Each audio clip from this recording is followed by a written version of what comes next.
And welcome to Meet the Writers. I'm Georgina Godwin. My guest today is an award-winning French writer who's lived several lives. As an aid worker in Guyana and the former Yugoslavia, then as a policeman for 18 years, rising to the rank of captain in the tough Paris suburb of Saint-Denis. As well as his acclaimed crime novels, which have sold millions of copies worldwide, he's also a screenwriter and co-creator of the French TV series The Invisibles. His latest novel is a first for him, an historical thriller, The Winter Warriors, set in Finland at the outbreak of World War II.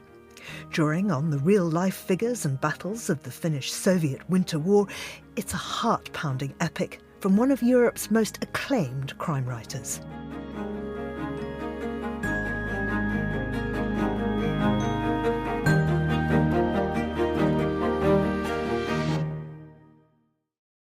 Olivier Norek, welcome to Meet the Writers. Thank you very much. It's lovely to have you here. I want to just start off with a little bit about your family and your childhood, because your father ran French radio. Yeah, he did.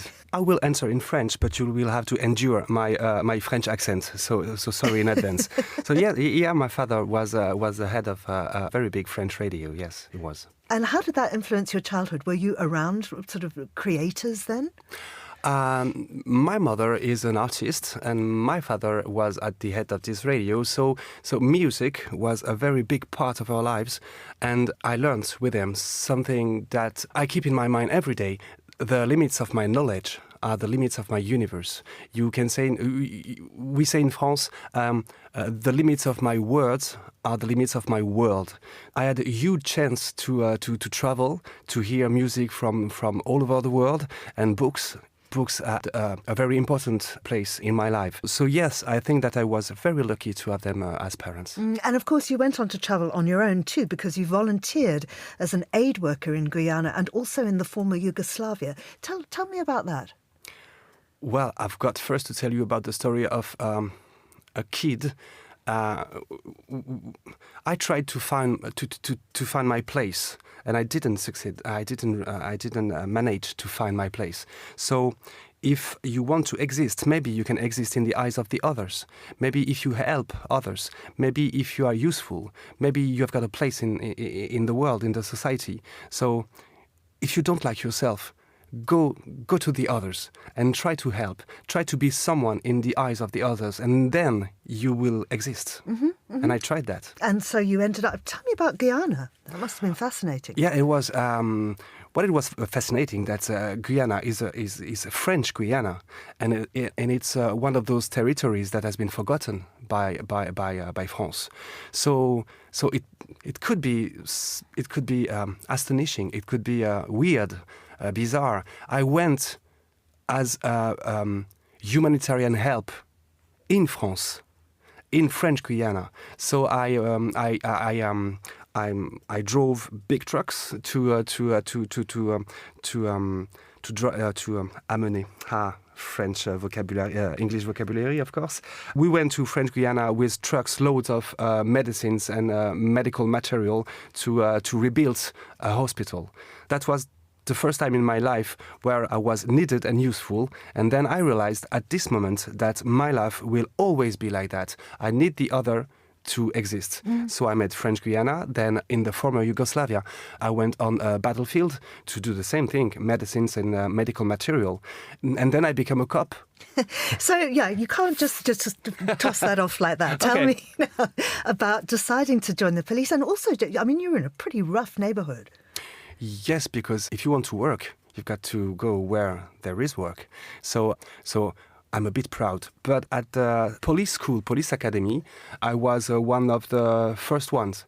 But I decided to go to this Saint-Denis. We put numbers on our territories. Paris is 75 and Saint-Denis is 93. And this is the most criminal place in France. Because I already knew that if I want to be useful, I need to go to the place where there are crimes and where I am needed. I need to be needed, in fact, to exist. Well, that is wonderfully self-aware. I think a lot of people don't understand that about themselves. I don't know why, but I've got this strange feeling that I won't be able to have a life just for me. It would be empty. All my most marvelous, astonishing memories are those moments when I saw in the eyes of the other that I was helpful. So you were a cop, you rose to captain in this rough area, and obviously you came across all of these incredible people and crimes and all the rest of it. Did you always know that you would end up writing about them? Oh, never. Never. Because when I was a student, I was a very poor student. In France, we have a graduation from 0 to 20. So at the end of my graduation, I've got a 5 on 20 in French. So that was really not for me, writing. Even postcards, my family said, you are going to write a book, but even your postcards are non-understandable. So that was a huge surprise for them when I decided to write. But in fact, I think that I can write if before I lived the experience. If I want to speak about someone, I've got to meet him. If I've got to speak about a job, I've got to do this job. And if I've got to feel a situation, I've got to know the smell, the taste. I've got to live it before. So I was a field officer, a field captain, a field policeman, and now I'm a field author. Yes. I need to live the things before I write them. Absolutely, and we see this time and time again with all of your books. You go to the places, you really invest the time there, you meet the people. So your writing really began, it was, I think, between 2013 and 2016, you published 3 novels which feature your policeman. He is Victor. Tell us about him. Yeah, Victor Coste. So Victor Coste is got my age. His hair is grey and black and white, salt and pepper. He's got blue eyes. You are, in fact, describing yourself. No, please don't. He's a captain in Seine-Saint-Denis, and he's got the same job that I have. He's got 2 specializations that are homicides and kidnapping with ransom, and that was what I was doing. Because I don't think that for my first hero I was able to go very, very far from me. But he's more courageous, more brave. He's taller, and he can fight 2 or 3 guys in the same time. I never fight, but I have to write something that it was close to me. And everything in those books are a mix of case and investigation that I've made for real. In my books, victims are true and murderers are true, but the emotions, the feelings are true too. So you are not just a reader, you are a member of this team. You are with me and with the other cops. That's not just a story for a story. I don't like that. There is always a purpose, always a subject, always something meta, something that is more higher, more important than just a little story of murder. And I mean, you had really rapid global success. You won the European Crime Fiction Prize in 2016. I mean, that all came pretty fast for you, didn't it? Yeah, it did. It's like a strike of chance. I don't know how to explain it, because I do think that people with good writing like mine, there are thousands waiting for a glimpse of chance. So every day I thank the universe, because I think that success is also 70% of good meetings, of good stars in your life. So there's these crime books, but then you also write social thrillers. So Between Two Worlds, that explores the fate of migrants. And you actually went off and lived in Calais with the migrants. Of course, I took my tent. I lived with them. The jungle of Calais, the name of this camp is named the Jungle of Calais in the north of France, is divided between ethnies. So I was with the Sudanese part of the Jungle of Calais. But when I arrived, I climbed a little hill and looked at the camp, because I know that you've got to know the codes. You got to know the rules before entering a new place, a new society. So I was looking at the jungle, I was looking at this place, and a guy came and said, "Hey, military man, I saw you." And I said, I'm no military, I'm no cop, I'm nothing like that. And he said, yes, I know, because you are looking at us and you are trying to learn the code before entering the jungle. So you are either a cop, either a military. And I said, I'm a former cop, I'm a former military, but today I am an author. And he said, well, if you want to know about us, then come and live with us. So I planted my tent with the Sudanese, and the first night he said to me, come into the fireplace, to le feu de camp. At night they were doing some fires and they were telling their stories. And I was learning about their stories and I was writing those stories. When I came into the camp, I had already a big crime novel already prepared. But their stories were so moving, so important, so that I have to be the messenger, their passenger. And night after night, I took off pages of my police novel, of my crime novel, because that wasn't interesting no more. Their stories were the most important for me. And then I wrote Between Two Worlds, and this is probably my most precious book, my most precious and human adventure, maybe of my life, I think. You've also written a book which really comes across as a form of a radical environmental manifesto. That's Impact. Yeah. Tell us about that. Impact is about legitimate defense.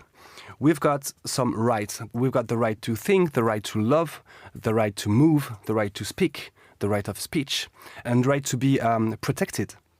And there is one huge serial killer on the planet. It's pollution. Pollution of the air, of the water, and of the ground.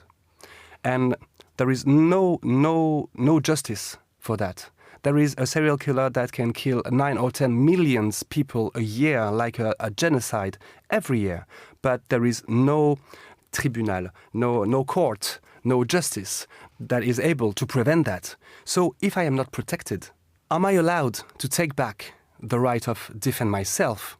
I know it will be chaos if everyone choose one day to defend themselves, but no one protects me from the global warming and pollution. So am I allowed to do that? So I create a character who decide to take his own protection. Of course, it will end in chaos. Mm-hmm. I mean, all of these books, and there's many I haven't even mentioned, have all had other lives in some forms. I mean, one of them was turned into a comic book. They've gone on to television. Yes. Has every single one of your books gone on to do something else? Yes. I'm very proud of that. And the last one, The Winter Warriors, it's going to be a movie. Maybe you heard, I know you heard, about a huge blockbuster in France called Le Comte de Monte Cristo. Yes. Okay. So the producer of Le Comte de Monte Cristo decided to do The Winter Warriors as an international movie. So this will be my biggest adventure on theatres, not only on TV. Let's talk about it, because it's an extraordinary book. It's really receiving a lot of love from people out there. How did you first hear the story of the Winter War? Well, I was in south of France. And I heard a voice on the radio that was the voice of Vladimir Putin. And he said that he was kindly reminding us that he had a nuclear weapon. And if we want to support Ukraine, he would not hesitate to use it. So I get scared. And you know that phobia and fear are fed by ignorance. So I decided to make a quick scan of 100th century of international relationships between Russia and the rest of the world, because maybe the history of yesterday can explain me today, the present, and can give me the intellectual weapons to fight for tomorrow.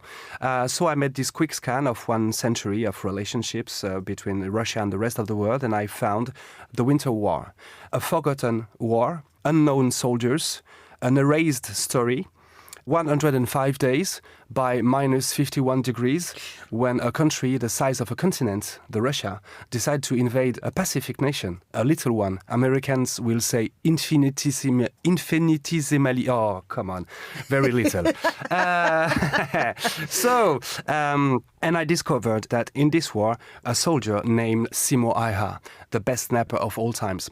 So I thought that I already had all the ingredients to an incredible story. So I took my backpack, I phoned my editor, publishing editor, and I said, hi Elsa, because her name is Elsa. Hi Elsa, I'm going to go during 4 weeks in Finland during the winter, because I've got to put my steps in the steps of those soldiers. But never I thought that this story was so big. That was just the beginning, and that was only 2% of what I was going to discover. Well, I mean, you spent, as you say, 101 days in the middle of winter. It was minus 40 degrees. Yeah. I mean, what did that teach you, living in that endless night? It teaches me that it's just impossible. By minus 40, you are just paralyzed. The cold doesn't make you shake. Mm-hmm. You are not just shaking. You are literally attacked by the cold, paralyzed by the cold.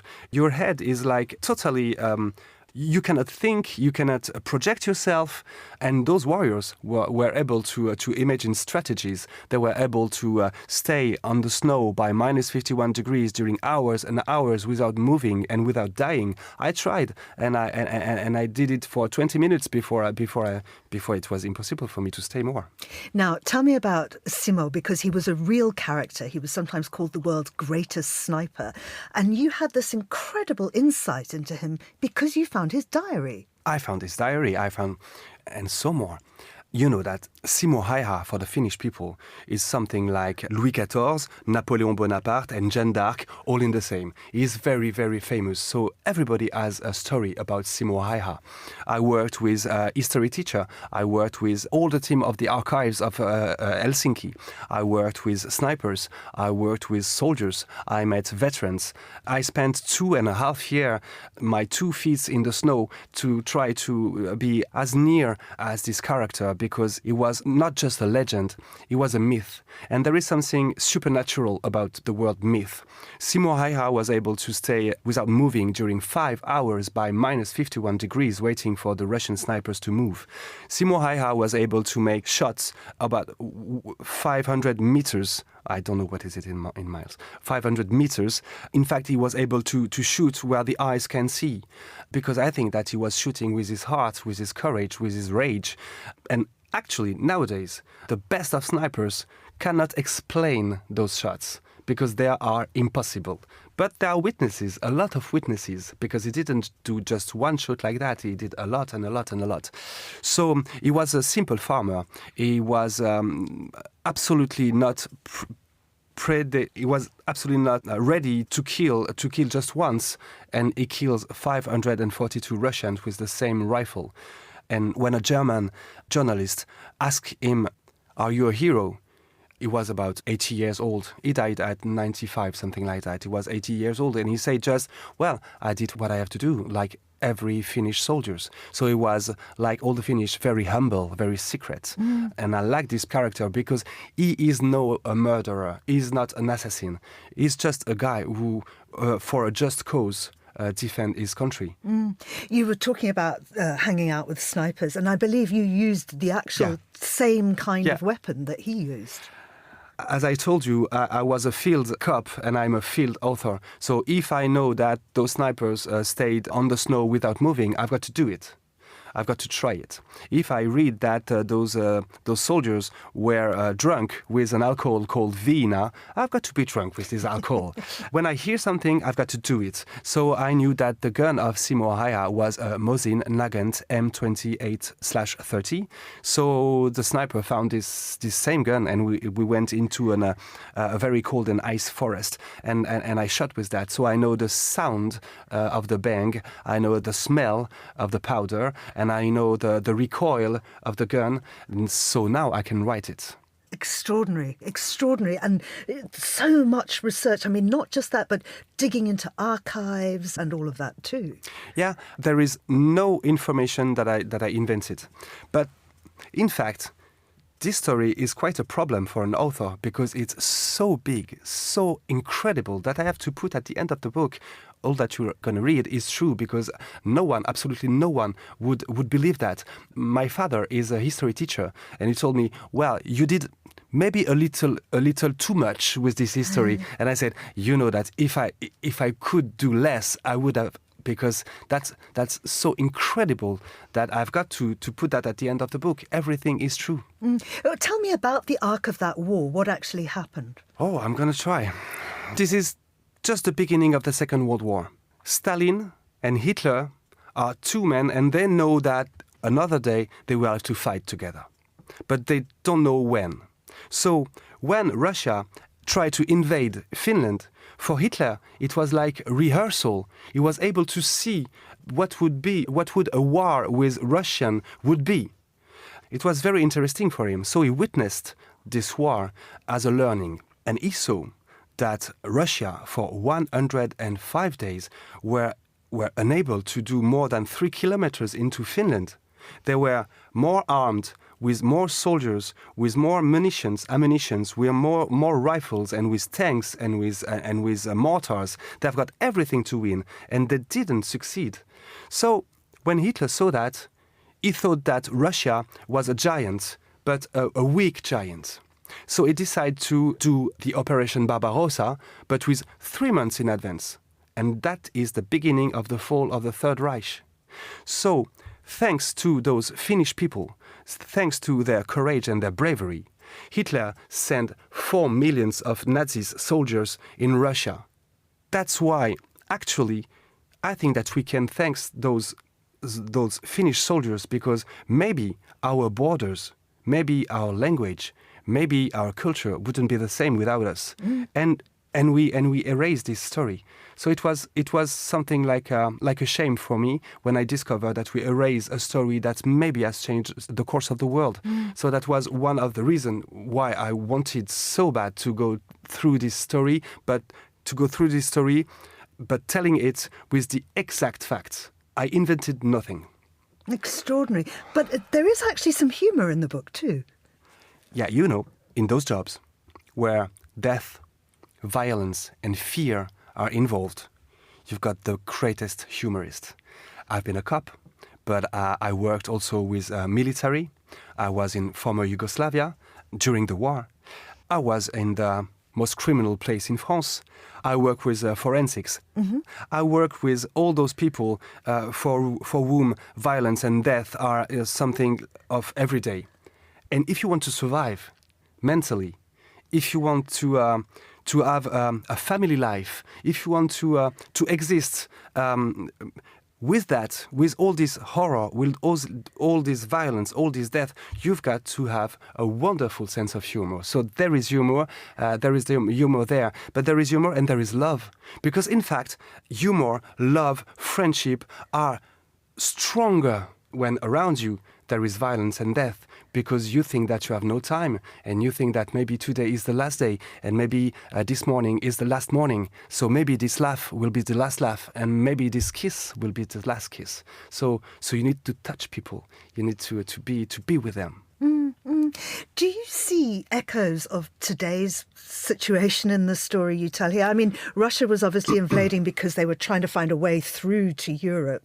And we are speaking on the day where Russian planes have just flown into Estonia. And it would seem there are many, many parallels here. There are many parallels, and there are also many differences.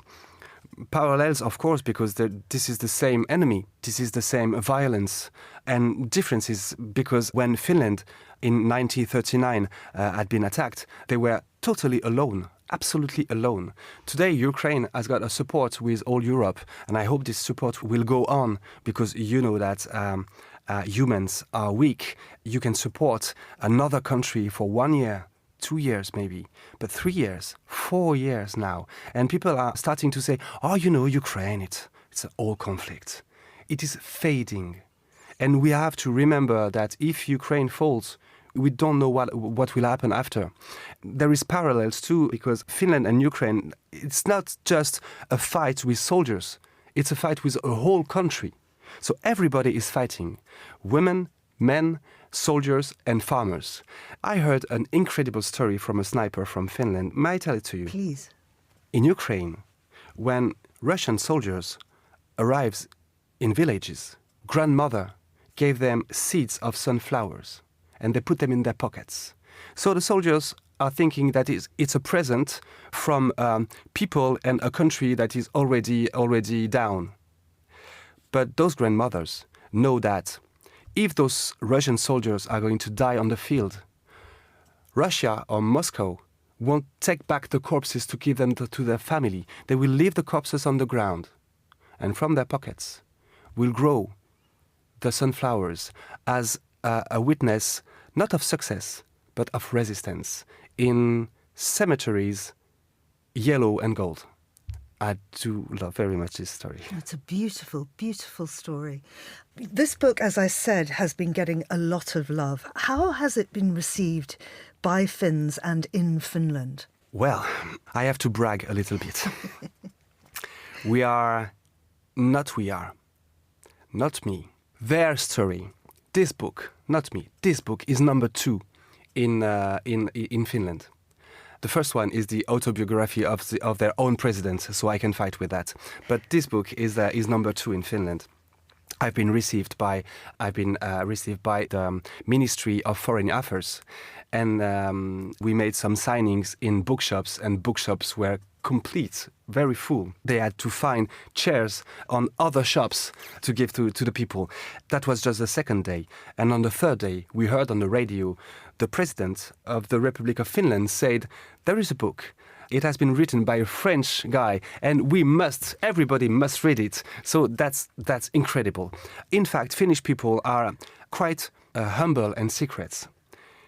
And I do think that they were not able to write a book saying that we have been heroes, we are legends. They need a foreign guy. They need someone from the outside to say, you are heroes, because they are humble. So this is not my story, this is not my culture, this is not my heritage, and those soldiers are not my brother-in-arms. I'm just a messenger. I just want that this story would never been forgotten. It's an extraordinary story. It really wasn't one that I was aware of. And as you say, you've done the Finnish people a great service. But I think you're helping us all in that we are examining our history. But also, I guess you're hoping to show us our future.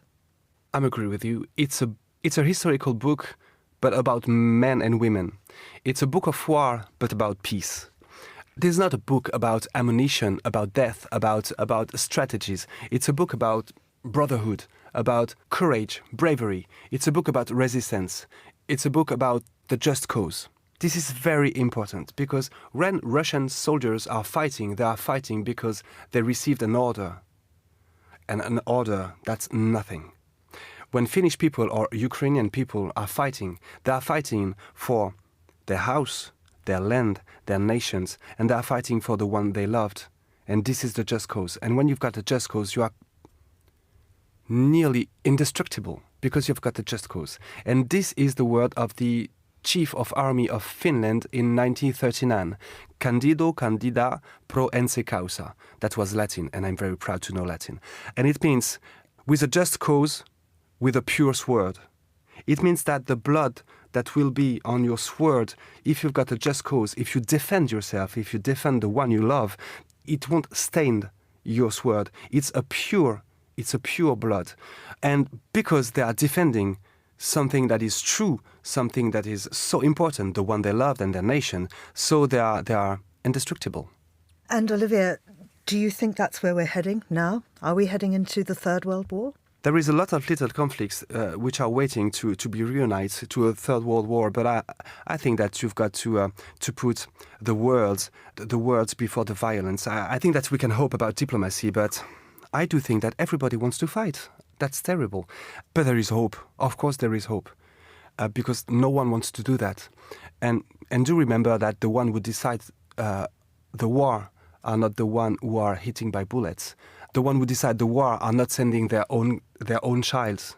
So maybe presidents, maybe kings, maybe dictators want war, but do we want it? Will we go to that? I don't know. I hope that there will be something more powerful than politics, more powerful than those crazy people who are running the planet. I think there is, in a country, there is not one president.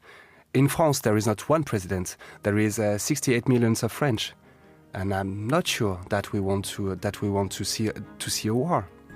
I hope. Olivier Norek, thank you very much indeed. Oh, you're welcome.